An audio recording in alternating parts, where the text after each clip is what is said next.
बीड जिल्ह्यात लग्नाळू मुलांचे लग्न लावून फसवणारी टोळी सक्रिय असल्याचे समोर आले आहे। या प्रकरणात 2 गुन्हे दाखल झाले असून 7 जणांच्या टोळीला पोलिसांनी अटक केली आहे। आष्टी तालुक्यातील अंभोरा पोलीस ठाणे आणि वडवणी पोलीस ठाण्यात हे गुन्हे दाखल झाले असून तालुक्यातील कारखेल बुद्रुक येथे एका मुलाचा विवाह जुळत नसल्याने काही जणांनी मध्यस्थी केली। यासाठी मुलाच्या कुटुंबाने मध्यस्थी व्यक्तींना जवळपास $5.5 लाख दिले होते।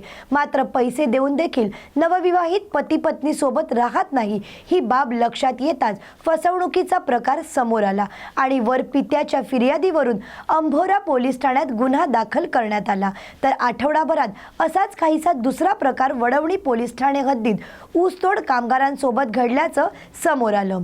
लग्नासाठी ऊसतोड कामगार मुलाने $3 लाख दिले होते, परंतु लग्नानंतर 2च दिवसात नवविवाहितेनी धूम ठोकली। या प्रकरणात पोलिसांनी 4 जणांना अटक केली। दरम्यान नागरिकांनी खात्री करूनच लग्न जुळवावे असे आवाहन बीड पोलिसांनी केले आहे। याच्यामध्ये हे दोन्ही एक आष्टीचे कंप्लेंट माझ्याकडे आले होते आणि वडवणीचे जो आमचे इन्चार्ज आहे त्यांनी ते ट्रॅप लावला होता। बेसिकली ते मुलांची फसवणूक करतात, त्यांना लग्नाचा आमिष दाखवून त्यांचं लग्न लागत नाही त्यामुळे ते बेसिकली वधू त्यांना ते देण्याचा प्रयत्न करतात। त्यांनी शादीसुद्धा ते लावतात आणि शादी केल्यानंतर ते पुढचे 7-8 दिवसमध्ये तिथून गहने वगैरे आणि पैसे घेऊन ते तिथून पळून जातात।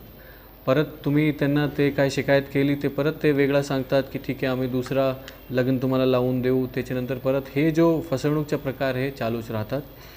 आष्टीच्या बाबतीत कंप्लेंट आमच्याकडे आले होते, आम्ही ते ट्रॅप लावला होता आणि तो जो टोळी आहे त्याला आम्ही त्याच्यामध्ये गुन्हा दाखल करून त्यांना अटक केलेला आहे। त्याचबरोबर वडवणीचा सुद्धा तेच विषय होता।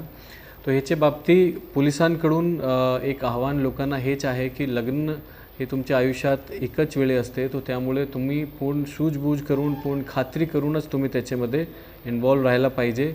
अशी जी टोळी आहे, असा जो फोर्जरी करणारे चिटिंग करणारे टोळी आहे त्यांच्याचे सावध राहा आणि तुम्हाला काय संशय वाटला तर तुम्ही आमच्याकडे बीड पोलीसकडे येऊन तुम्ही मदत मागू शकता।